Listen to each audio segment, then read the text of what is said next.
الحمدللہ وحدہ والصلاۃ والسلام علی من لا نبی بعدہ۔ ہمارے بھائی احسن رضا صاحب نے جو قرارداد پیش کی ہے یہ پوری قوم کی ترجمانی ہے، پورے پاکستان کے عوام کی یہ آواز ہے۔ میں پہلے نمبر پر اس قرارداد کی بھرپور طریقے سے میں اس کی تائید کرتا ہوں۔ میں یہ کہنا چاہتا ہوں کہ امریکی کانگریس نے یہ جو قرارداد پیش کی ہے کہ 28 فروری کے انتخابات پر ہمیں تحفظات ہیں، پہلے وہ اپنے گھر کو درست کرے۔ وہاں جو اقلیتیں ہیں امریکہ میں بیٹھی ہوئی ان کا تو تحفظ کر نہیں سکتے۔ اب سب کا جد امجد بنا ہوا ہے امریکہ اور خاص کر کے اسرائیل کا۔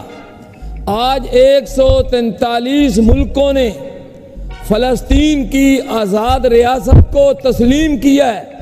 اکا دکا 20-25 جو اس کے ہم نوا تھے امریکہ کے یا اسرائیل کے، انہوں نے تسلیم نہیں کیا۔ اتنی بڑی بھاری جمعیت اور اکثریت نے اس فلسطین کو ایک آزاد ریاست کے طور پر تسلیم کیا ہے۔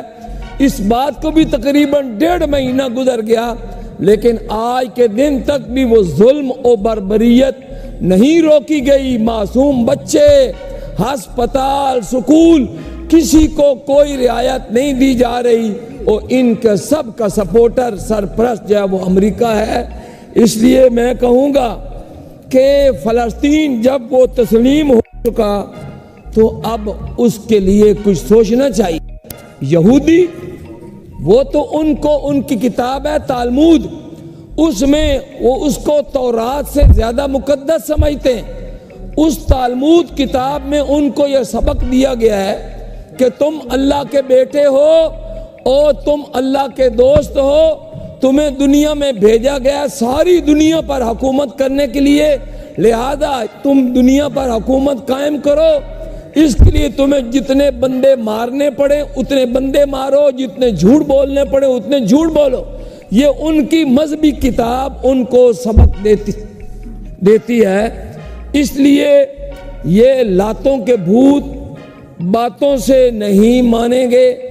ہمیں چاہیے کہ اور ہماری حکومت کو، عوام کو، کہ ہر طریقے سے اخلاقی، سیاسی اور ہر طرح کی سپورٹ اپنے فلسطینی بھائیوں کے ساتھ ہونی چاہیے۔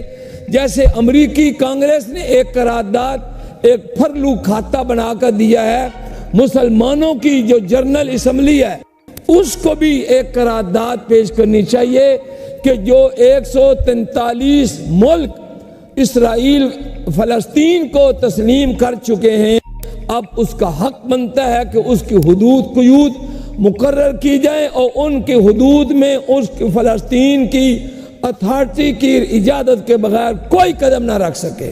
جناب سپیکر، میں کل کے جو بجٹ ہماری محترمہ وزیر اعلیٰ پنجاب نے پیش کیا اس کے حوالے سے میں سچی بات ہے کل یہاں بیٹھا تھا اور یہ میں محسوس کر رہا تھا کہ ایک خاتون ہو کر جو یہاں آوازیں کسے جا رہے تھے، ہمارے دائیں طرف وہ اس بہادر عورت کی ہمت ہے، گھنٹہ 1.5 گھنٹہ ان کے قدم میں کوئی لغزش نہیں آئی اور پوری ہمت جواں مردی کے ساتھ انہوں نے اپنا ایجنڈا پیش کیا ہے۔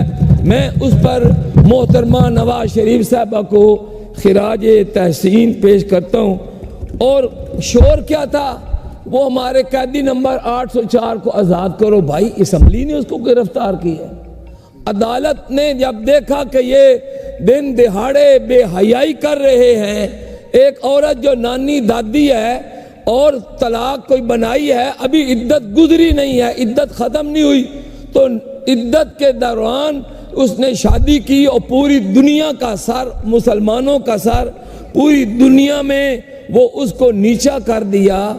تو میں کہتا ہوں یہ تو اس عدالت کے افضل مجوکا صاحب کا شکریہ ادا کرنا چاہیے کہ انہوں نے آنے والی بہت ساری سینکڑوں، ہزاروں، لاکھوں بچیوں کی عصمت کو محفوظ کر لیا کہ اس قسم کے اوباش، اس قسم کے دنیا اور ہوس کے پرستار جو یہ چاہتے تھے کہ اس کام کو جائز قرار دیا جائے اور عدت کے اندر نکاح ہو اور اس کو جائز کر دیا جائے، تو آج افضل مجوکا صاحب نے وہ تاریخی فیصلہ دے کر ہماری قوم کی بچیوں کی عزتوں کو محفوظ کر لیا۔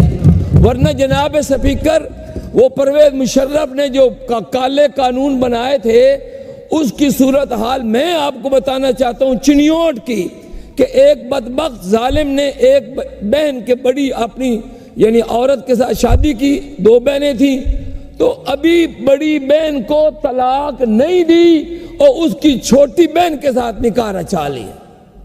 اس سے بڑا بھی کوئی ظلم ہوگا؟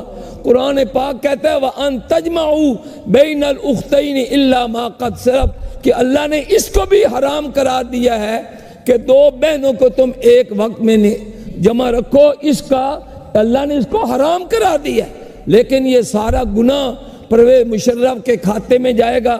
ہم اس سلسلے میں ڈی پی او صاحب سے ملے، وہ کہتے ہیں قانون نے ہمارے ہاتھ باندھے ہوئے ہیں، بس وہ جہاں میاں بیوی راضی ہم کیا کر سکتے ہیں، یعنی وہ حدود اللہ کو پامال کر رہے ہیں اور کوئی ان کو جو ہے وہ پوچھنے والا نہیں ہے۔